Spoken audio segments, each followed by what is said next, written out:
Hey everybody, welcome back to the Cabral Concept. Can't wait to get into our first house call of the weekend. These are the episodes of the show every single Saturday and Sunday where we get to answer our community's questions, about 10 to 12 each weekend. And of course, they are answered in the order they have been received. So if you have your own question, feel free to write in at stephencabral.com/askcabral. It's about 10 to 12 weeks before your question is read live on the show. No prep work. I literally open up the document right now, and I'd love to be able to share with you what you may be missing on your journey towards greater health. And I think we're all on that journey here together. So my goal is to share with you a little bit of what I've seen in my practice over the last few decades. So let's see what today's show is. If you want to follow along, head on over to stephencabral.com/3249. And while you're over there, be sure to pick up your copy of The Rain Barrel Effect if you haven't already read it, or of course, you can get a copy for a loved one as well. That book is free in the United States. You just pay shipping. I pay to print it.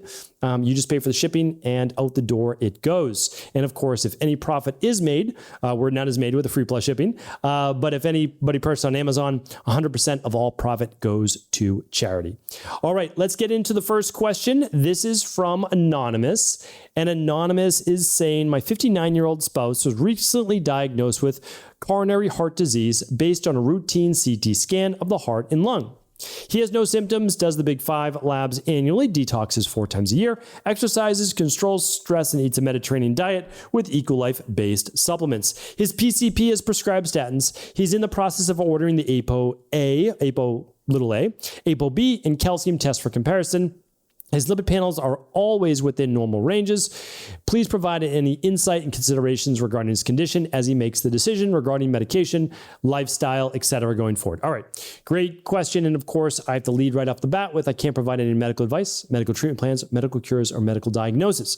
I'm sharing with you what I would personally do or what I've seen, maybe my own family for medical-based things. All right, so let me share with you here. The 59 years old, let's just say 60 for easy numbers. All right.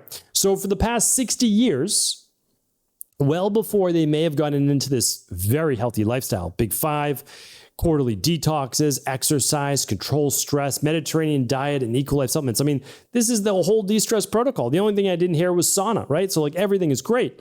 So amazingly well. So what are we looking at? Well, either past transgressions have caught up, right? They're there, right? So maybe didn't eat so well in 20s, 30s, and 40s. Right? But then started to do well around 55 years old. Okay. That doesn't mean that plaque or anything may have started to build up in the arteries in that meantime. That's important to look at that.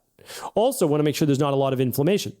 Someone may need a little extra activated B complex for the methylated folate, the methylated B complex, the trimethylglycine. All right. Some people may need vitamin K2 to help with calcium buildup. Some people may need a product called proteolytic enzymes, 2 upon waking, 2 before bed, to help with, again, build up in the arteries as well. So there are many things that we can do.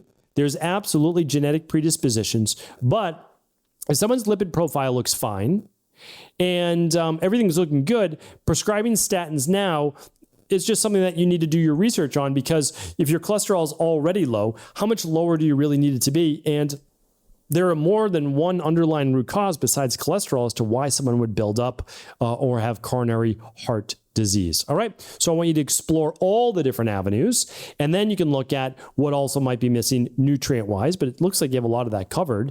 And so then after that, we say, okay, can we do natural things to help begin to dissolve the plaque as well?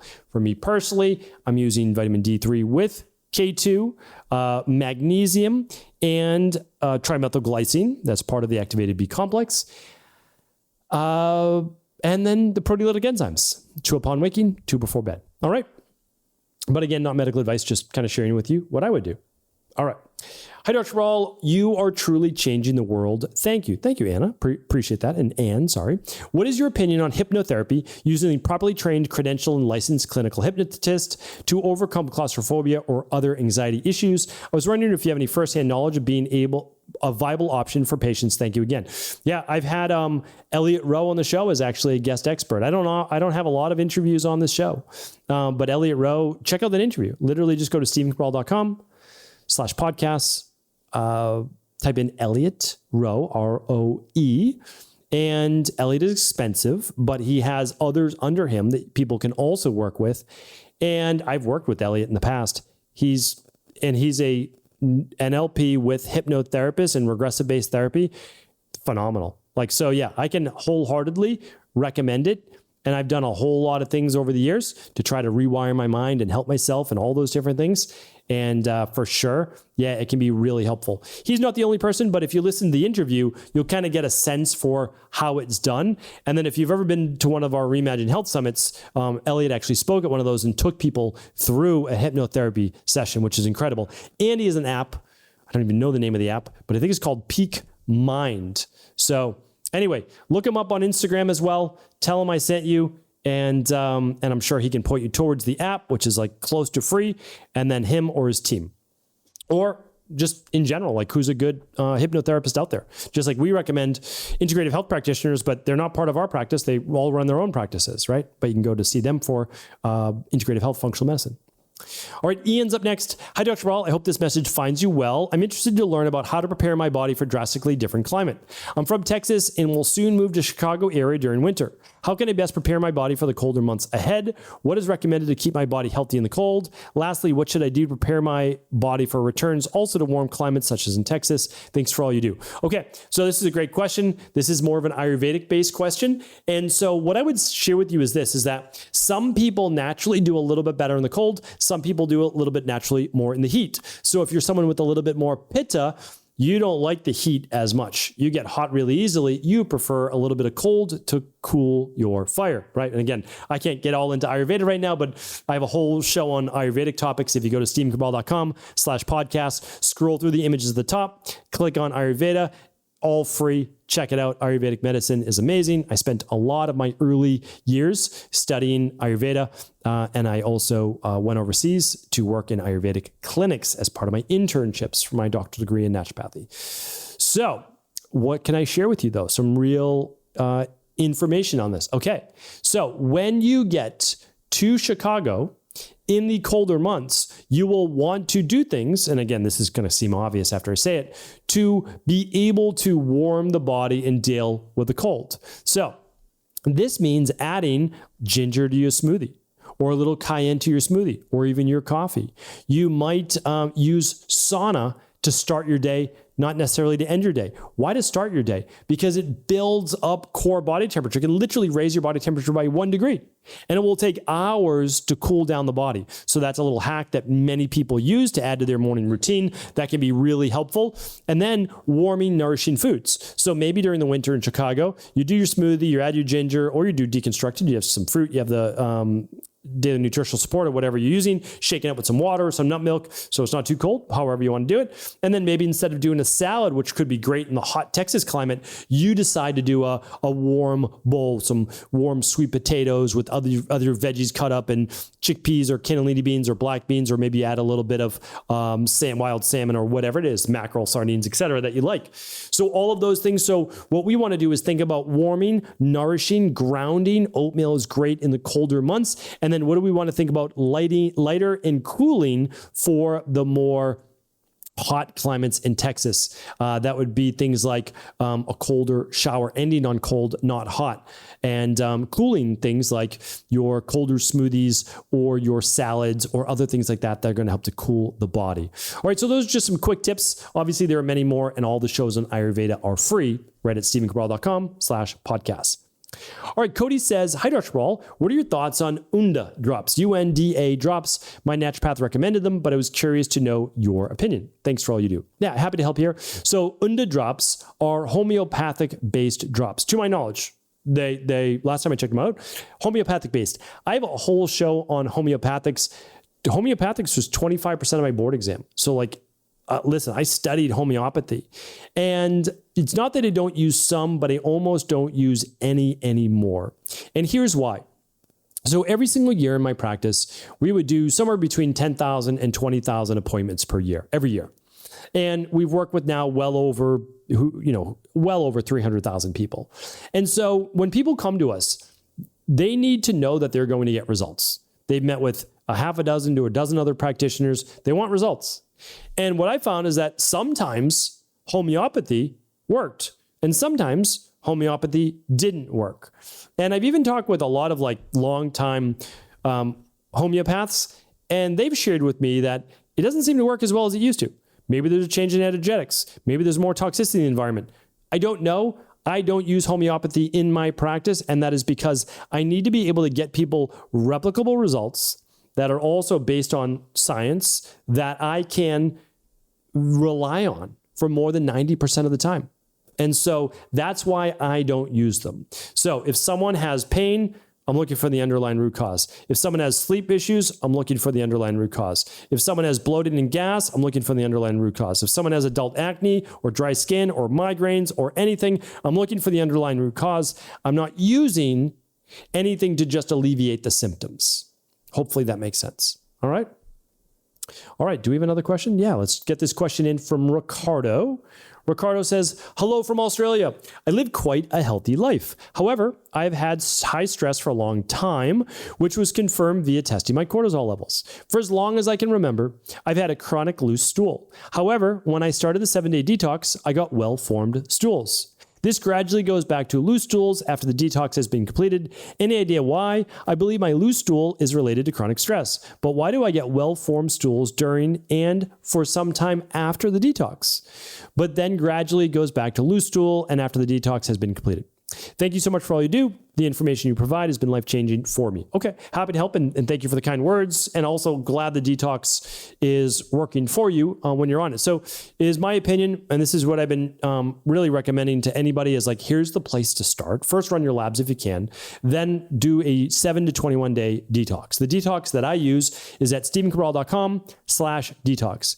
I can't recommend it enough. It's guaranteed to work for you. It will help with the inflammation, the bloating, because what it does is it opens up drainage pathways. It helps the liver do its job to a greater degree, the kidneys, etc.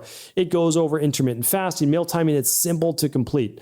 And literally it's guaranteed results. So if it doesn't work for you, return it. Totally fine with that. My job is in the business of helping people get results. And then there's a free course on it if you want to get a free course at StephenCabral.com/courses.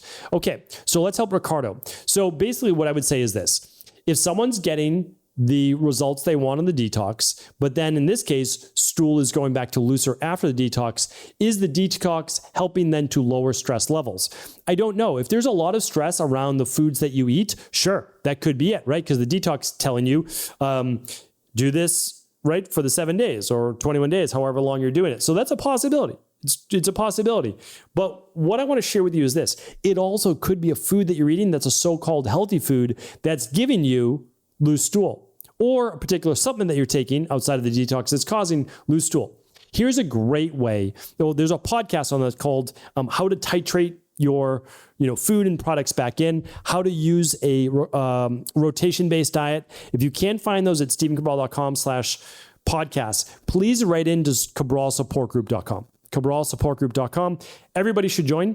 It's a free group, and my amazing team of health coaches answers your questions inside of there. They'll help you find the podcast that you need. So definitely do that. But here's a nice way of doing this. So let's just say you do the 7-day detox, you get great results, which you've been doing great. Let's do another one in January. All right. At the end of that, you've got your great results. Let's continue on with very few variable changes. We're going to do the shake for breakfast, right? We're not going to mix anything with it yet. We're going to do a plant-based lunch. We're going to do the shake mid-afternoon. And then we're going to do a paleo style dinner. Okay. That's your detox, right? That's the style. You're not going to take your FM detox. You're not going to take your AYU detox. And then just staying on that for 2 to 3 days, does the loose stool come back? If it's yes, there's something inside of the FM detox and AYU detox that's helping you normalize your stool. Well, there's something called triphala in the AM detox. Could it be that? You say, okay, I stopped the FM detox. I stopped the AYU detox. It's been 2 to 3 days and the loose stool hasn't come back. Okay, let's add one more variable. Let's say at lunch, or let's say at breakfast, you want to add fruit. Great. So now we're going to add 1 fruit to your smoothie, or just have your shake and eat the fruit on the side. You're going to have a half a cup to 1 cup of fruit, whatever you'd like. Do that for 2 to 3 days. The loose stool come back? No. Okay, then it's not the fruit. Then let's say, what do you want to change next? Do you want to add do you want to remove the afternoon shake? Do you want to add a animal-based protein lunch? Change one new variable. See by changing one variable at a time. Is it a little bit tedious? Maybe, but honestly, I do it myself all the time to just say, I want to see how these new things affect me so that you can figure out, is there a food sensitivity? What is it that's causing this? Okay. So that would be my first step. And then if not, I would run the big 3, which is food sensitivity test, from an IgG perspective, bacteria and parasite stool test, and then a candida metabolic and vitamins test. That comes as part of the big 3. All labs, all protocols are available at stephencabral.com/shop. That takes you right over to Equalife. All right, that is it for today's show. I will be back tomorrow answering more questions from the community. Take care, everybody. Thanks so much for tuning into today's show. Before you go, don't forget to hit that subscribe button. I want to make sure that you're getting our daily content, not missing out on anything functional medicine, wellness, weight gain, weight loss, anti-aging, living longer, stronger, and all of the most cutting-edge research. And if there's any topics you want to hear, feel free to leave them in the comments below. Take care.